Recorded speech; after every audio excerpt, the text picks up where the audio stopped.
Ya Mbak Endah, kelas 9 IPS semester 2 ini kan ada materi ekonomi kreatif. Nah, kami butuh profil orang dari rangkas sendiri yang menggeluti bidangnya gitu. Kebetulan saya bangga banget punya teman yang wah multi talent kayaknya nih. Ngiri aku loh. Itu kan rumit ya. Coba Mbak Endah bisa ceritakan biodata dulu deh, kita mulai perkenalan dari Mbak Endah dulu. Monggo. Assalamualaikum warahmatullahi wabarakatuh. Waalaikumsalam warahmatullahi. Nama saya Endah Stenisi. Saya mengajar juga di SMA Negeri 2 Rangkas Bitung. Kebetulan kalau yang sekarang ini sampingan ya, kalau boleh dibilang usaha sampingan. Saya juga sama dari sejarah juga, di kelasnya Katari ya, Iya. angkatan 2003. Iya. Uh, ya ini usaha, bukan apa namanya, the power of kepepet tuh begini ya, menghasilkan hal-hal yang awalnya coba-coba mencari peluang, khususnya di bidang seserahan, karena mungkin saya mulai 2019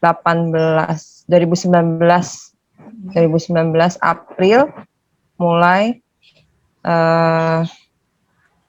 melihat, waktu itu saya pergi undangan di Jakarta, melihat seserahannya itu unik gitu ya.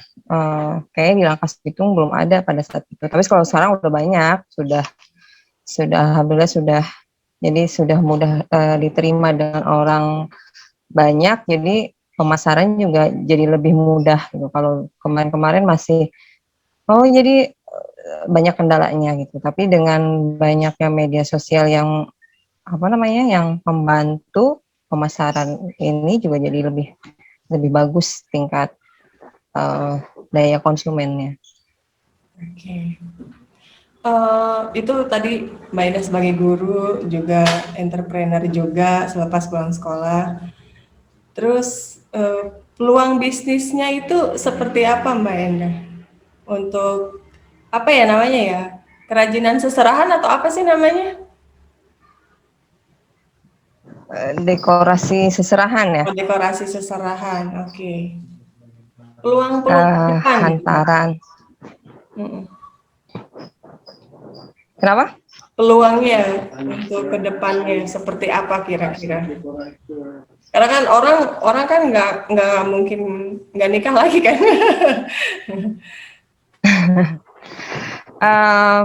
Peluangnya sampai saat ini pemesanan sih meningkat, jadi berarti peluangnya bagus ya. Kalau pemesanan meningkat berarti menurut saya peluangnya bagus ya. Jadi apa? Karena mungkin nggak banyak juga ya di Rangkas Bitung orang yang seperti Mbak Endah, kedepannya masih masih berpeluang besar ya. Mbak Endah, butuh keterampilan khusus nggak sih untuk menjadi seorang dekorator seperti Mbak Endah itu, atau misalnya Mbak Endah kursus dulu sebelum memulai usaha ini, atau bagaimana?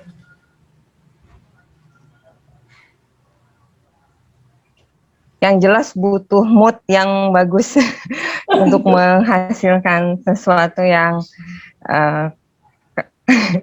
ya, karena mengerjakan sesuatu itu ya harus dengan keadaan yang happy dulu ya, dan kita menyukai atau pekerjaan kita, ya kita harus menyukai dulu, itu yang utamanya, baru nanti akan muncul ide-ide yang bagus lagi gitu. Tidak menutup kemungkinan belajar dari YouTube juga sebagai inspirasi, karena kita belajar dari mana saja, di mana saja, kepada siapa saja. Jadi hasil dekoran itu keluar pertama dari suasana hati kita, Yang kedua ya kita mau belajar untuk lebih baik lagi. Itu sih yang utamanya. Mbak Endah pernah Kalau untuk kursus terlebih dahulu, enggak, saya tidak pernah mengikuti kegiatan pelatihan tentang hantaran ini sama sekali. jadi otodidak ya? Otodidak, ya jatuhnya otodidak. Pernah bikin channel YouTube juga nggak Otodidak Mbak? dan kemauan. Oke. Pernah bikin Channel channel YouTube YouTube untuk berbagi gitu dengan yang lain seperti saya? Kalian aja pengen bikin buka usaha yang sama. kalau bikin channel YouTube belum belum belum terpikirkan, tapi untuk mencoba-coba, maksudnya untuk profesional itu belum gitu kan. Tapi kalau misalkan untuk mencoba-coba sih sudah pernah gitu. Tapi kalau untuk profesional segala macam belum sampai ke sana. Oke. Modal nih Mbak. Modalnya berapa sih Mbak untuk memulai usaha mendekor hantaran kawinan itu, pernikahan itu? Modal awalnya itu saya waktu dulu punyanya satu paket saja gitu kan. Alhamdulillah sekarang sudah punya kurang lebih 4 paket ya menuju ke 5. Modalnya itu lumayan sih, lumayan menguras kantong, tapi semua terbayarkan gitu kan, semua terbayarkan dengan peluang-peluang yang ada. Jadi dari tadinya satu paket, sekarang saya sudah punya mau hampir 5 paket. Satu paket itu isinya 10 dan ya sekitaran 4 sampai 5 lah gitu. Kalau di nominal rupiah kan, karena memang belanjanya itu tidak langsung ini ya, karena cicil gitu kan. Jadi kalau diakumulasikan ya sekitar 4 sampai 5 4 satu sampai paket. 5 juta. Satu paket itu Ya. isinya apa aja Mbak? Isinya apa namanya, pernak-pernik bunga, mutiara, terus rumput sintetis, ada yang karung goni. Kadang kita juga ada sesuai dengan pesanan konsumen, ada karena di apa namanya, di press slice itu ada yang namanya apa namanya, sesuai dengan keinginan konsumen gitu. Jadi semuanya disesuaikan dengan keinginan konsumen. Ada yang misalkan saya maunya antaranya temanya alami, semuanya terbuat dari hal-hal yang berbau alami, nggak bunganya nggak plastik apa segala macam. Nah itu bisa di request, namanya paket request. Jadi tidak apa namanya, tidak terpaku oleh kami, tapi kebanyakan konsumen yang ikut andil. Nah, terus Dampaknya dampaknya Mbak, dampak usaha Mbak ini bagi kehidupan ekonomi Mbak seperti apa? Terus ke lingkungan sekitar ada nggak? Misalnya Mbak jadi karena banyaknya pesanan, terus ikut merekrut mereka juga untuk membantu, gimana Mbak? Dampaknya bagi saya dan keluarga jelas ada ya, dari segi ekonomi. Untuk lingkungan sekitar mungkin saya bisa memanfaatkan kemampuan saya membantu antar sesama. Kalau apa namanya, kalau saudara atau apa gitu kan, jadi saya bisa membantu mereka. Sekarang punya pegawai atau masih dikerjakan sendiri Mbak? Saya bersama suami biasanya mengerjakannya. Partner. Jadi Mantap. bersama partner of life ya. Partner of life. Terus menurut Mbak, apakah usaha ini tuh hanya digeluti oleh perempuan saja atau laki-laki juga tidak menutup kemungkinan gitu Mbak? Kan kalau di Upin Ipin itu ada Abang Saleh juga ya, Abang Saleh yang jadi dekor untuk lebaran. Laki-laki juga bisa, soalnya suami saya juga sebagian besar membantu saya untuk apa namanya, ikut mendekor gitu. Jadi perempuan dan laki-laki ya bisa di peluang usaha ini tidak menutup kemungkinan semua bisa melakukannya gitu. Karena memang estetika keindahan ini kan langsung dilihat oleh mata ya, jadinya semua orang bisa menikmatinya langsung gitu, mau laki-laki mau perempuan. Jadi kayaknya nggak ada gender di usaha seperti ini tuh. Jadi Oke. sama lah posisinya laki-laki sama perempuan, karena kalau misalkan kami pengerjaannya, kalau misalnya ada satu paket isinya 10, biasanya mengerjakannya kalau bareng tuh bisa 50-50 selesai bareng gitu. Sih, enak apalagi sama suami ya. Indah deh. Mbak, saya mau nanya lagi nih. Kira-kira bahan-bahan untuk dekor itu, hantaran itu, yang unik, yang khas, yang banyak diminati Rangkas Bitung itu apa, Mbak? Kayak misalnya kalau hantaran itu kan standarnya mukena, sajadah gitu. Ada nggak barang-barang lokal yang jadi khas hantaran? Kalau Jakarta mungkin kayak roti buaya gitu kan. Nah kalau dari Rangkas Bitung apa, Mbak? Paling ada yang membawakan gula merah biasanya. Oh gula merah ya, jadi khas. Gula merah biasanya ada di hantaran, pernah ada gula merah, dia ada dalam hantaran. Selebihnya sama aja sih, sama dengan yang pada umumnya. Nah kan Mbak ada 4 paket nih sekarang menuju 5. Nah paket 1 tadi sudah dijelaskan. Kalau paket 2, 3, 4 itu seperti apa, Mbak?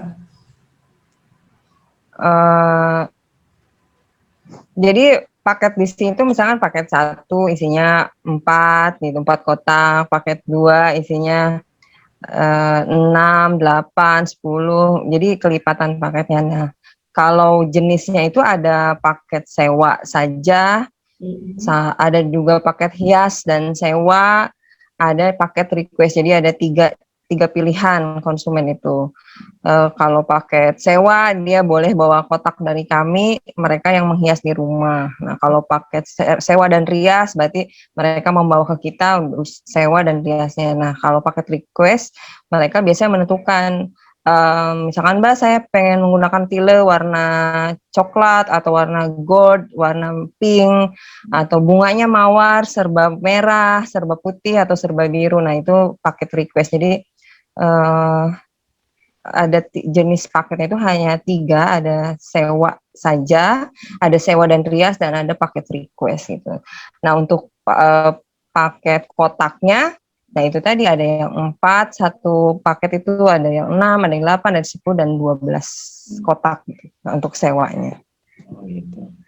Jadi Mbak ini khusus untuk hantaran pernikahan saja paket-paketnya, atau ada pernah request yang misalnya untuk ulang tahun atau yang lain? Untuk backdrop lamaran, Khusus pernikahan saja. untuk lamaran kami menyediakan. Kalau ulang tahun, request ulang tahun masih terbatas karena kita itu rustic ya. Kalau ulang tahun tuh biasanya anak-anak identiknya sama balon gitu kan. Jadi untuk paket kami belum menyediakan karena rustic ini biasanya ya itu untuk dewasa ya. Dewasa dalam artian untuk lamaran, untuk akikahan gitu. Hanya backdropnya saja. Oke. Terus Mbak pengen tahu dong gimana sih Mbak Endah ini apa ya, mengabarkan usaha Mbak Endah ini ke orang lain. Bagaimana caranya, salurannya? Apa MLM atau media sosial barangkali? Seperti apa, Mbak?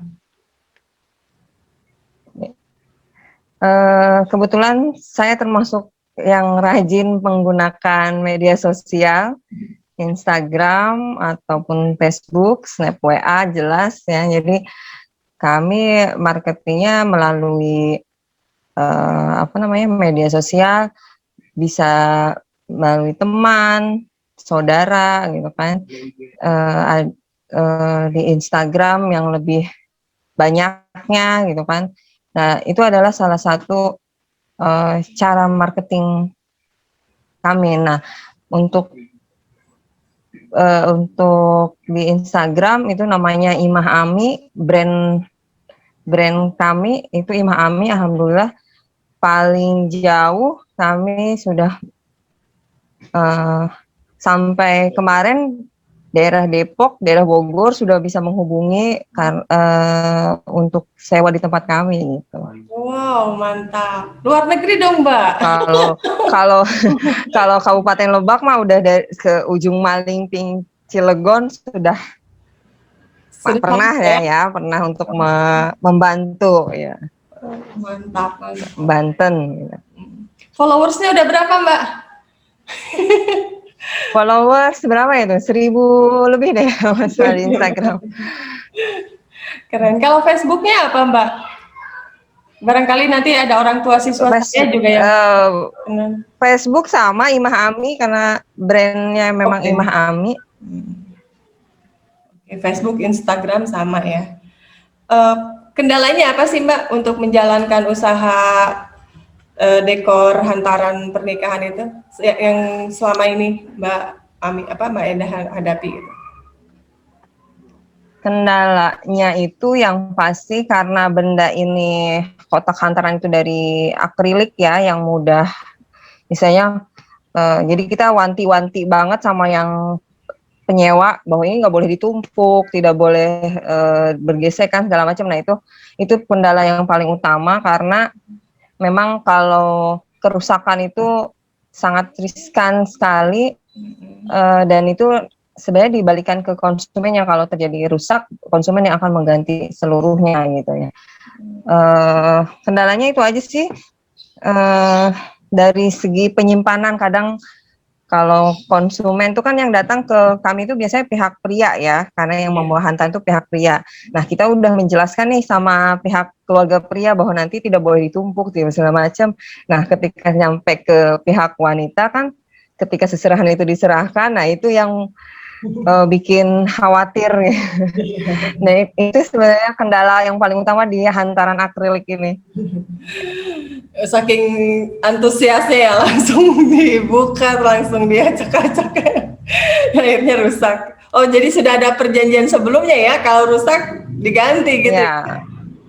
Diganti harusnya. Terus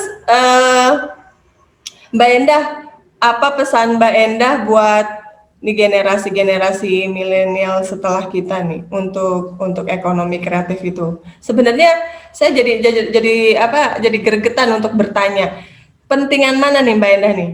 Modal atau kreativitas dalam membuka kreativitas membaca peluang itu yang paling utama gitu. Mantap. Saya suka nih kata-katanya. Kreativitas membaca peluang. Mantap nih. Jadi modal mah nomor sekian ya. Iya, modal nomor sekian. Karena kita butuh kreativitas dulu. Peluangnya apa dulu nih untuk usaha gitu. Jadi kadang modal itu nanti berdatangan dengan sendirinya. Betul. Apalagi kalau misalnya sudah punya channel ya. Sudah punya memanfaatkan yang ada gitu kan, main Facebook apa daripada ini kan dipakai segala macam. Betul, daripada bikin status yang sampah aja ya Mbak ya. Galau. Galau. Ini langsung produk Mbak yang ngedatangin duit gitu. Oke, terus Mbak Endah gini, anak-anak zaman sekarang itu senang dengan gadget, dengan teknologi. Nah, bagaimana untuk mengasah ide-ide kreatif itu? Sehingga kalau tadi kan Mbak Endah ide kreatifnya muncul ketika ke Jakarta kondangan ngelihat hantaran itu kayaknya unik gitu, lucu. Nah, pesan Mbak Endah buat siswa-siswi kami nih di sekolah yang kerjanya biasanya TikTokan, biasanya Instagraman dan sebagainya. Kira-kira apa tipsnya ketika mereka memanfaatkan itu semua untuk memproduksi ide-ide kreatif?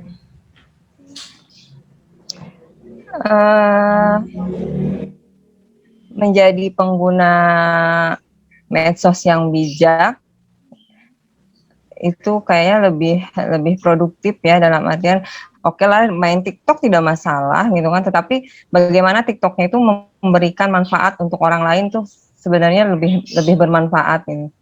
Jadi apa namanya, ketika dia menjadi TikTok memainkan TikToknya itu, tapi TikToknya itu isinya bermanfaat dengan orang lain gitu. Jadi bukan hanya untuk kesenangan sendiri, tapi ada manfaatnya. Jadi memanfaatnya itu benar-benar memberikan manfaat kepada orang lain. Menurut saya sih gitu. Jadi saya tidak pernah mempermasalahkan kamu boleh kok main TikTok, nggak ada masalah. Cuman bagaimana caranya TikTok itu menjadi bermanfaat buat orang lain ketika kamu memainkan TikTok itu gitu. Kedepannya Mbak, apa harapan Mbak Endah sendiri atas usaha Mbak yang sekarang sedang digeluti ke depannya? Harapannya PSBB tidak berlanjut, corona cepat pergi, karena ya apa namanya ya, di usaha ini sebenarnya ya pesta pernikahan itu yang menjadi gairahnya gitu kan. Ini tanpa ada pesta tanpa ada pesta pernikahan ya kita tidak bisa memaksakan konsumen untuk apa namanya ya. Jadi harapannya itu semoga corona cepat berlalu dan usaha kami kembali normal. Karena tidak ada PSBB kalau corona tidak ada. Terdampak ya, secara meskipun sangat berdampak. Sangat terdampak. Berapa persen itu Mbak penurunannya? Penurunannya sebulan tuh biasanya ada 8 kali, paling ini hanya karena setelah PSBB ini 1 bulan sudah ada 2 saja, itu udah alhamdulillah. Luar biasa. Dan tipsnya nih bagi anak-anak zaman sekarang kalau mau menggeluti usaha apapun gitu, tipsnya dari Mbak Endah. Jangan menyerah, tetap semangat dan optimis selalu. Selalu ada usaha bagi mereka yang mau bekerja keras, gitu aja. Oke. Kata-kata terakhir deh Mbak. Kata-kata bijak dari Mbak Endah biar mereka makin membara untuk mencari-cari ide-ide kreativitas. Apa ya? Kata-kata bijaknya, aduh susah nih. Kalau menurut saya, ketika kita bekerja itu harus bermanfaat untuk orang lain, itu saja. Jadi nggak cuma bermanfaat bagi kita, jadi bisa jariah juga ya, bisa sedekah buat orang lain. Amin, amin ya Pak, amin. Ya, makasih Mbak Endah, ini kita sudah 30 menit. Kesimpulannya bahwa Mbak Endah ini seorang guru, tapi juga guru yang kreatif, inovatif, karena bisa mencari peluang di sela-sela kesibukannya, dan itu juga bisa ditularkan kepada murid-muridnya ya Mbak. Seperti itu. Terus kemudian tadi kata-kata wasiatnya itu adalah apa? Kreativitas itu adalah peluang, daya untuk membaca peluang. Pandai mencari peluang, ya. Pandai mencari peluang. Keren. Aduh, saya jadi mulai berpikir apa ya nanti. Mbak Ena udah enak nih, udah punya modal untuk pensiun nanti. Saya masih mencari-cari kira-kira apa nih. Ya. Kalau dirimu pandai dalam hal tulis menulis, jadi itu juga sudah merupakan tabungan yang luar biasa, menghasilkan karya yang dibaca sepanjang masa. Tabungan akhirat. Oke. Makasih banyak nih Mbak atas waktunya, Mbak Endah Setianingsih. Mudah-mudahan kita bertemu lagi dan semoga pembicaraan kita hari ini juga bisa bermanfaat bagi murid-murid saya khususnya, biar menjadi amal jariah juga buat Mbak Endah ke depannya. Semoga ilmunya dimanfaatkan sama murid-murid saya dan itu menjadi amal jariah sendiri buat Mbak Endah. Ya. Sampai ketemu lagi Mbak Endah. Mohon maaf sudah mengganggu. Salam buat keluarga. Sehat-sehat terus. Ya. Siap. Sama, salam kembali. Terima kasih atas kesempatannya. atas kesempatan berbaginya. Semoga bisa saling memberikan inspirasi bagaimana kita bisa menumbuhkan ekonomi kreatif ini menjadi membaca peluang-peluang di setiap keadaan dan menjadikan hidup kita lebih baik lagi. Amin. Amin. Oke, dadah Mbak Indah. Assalamualaikum warahmatullahi wabarakatuh. Waalaikumsalam warahmatullahi wabarakatuh. Iya.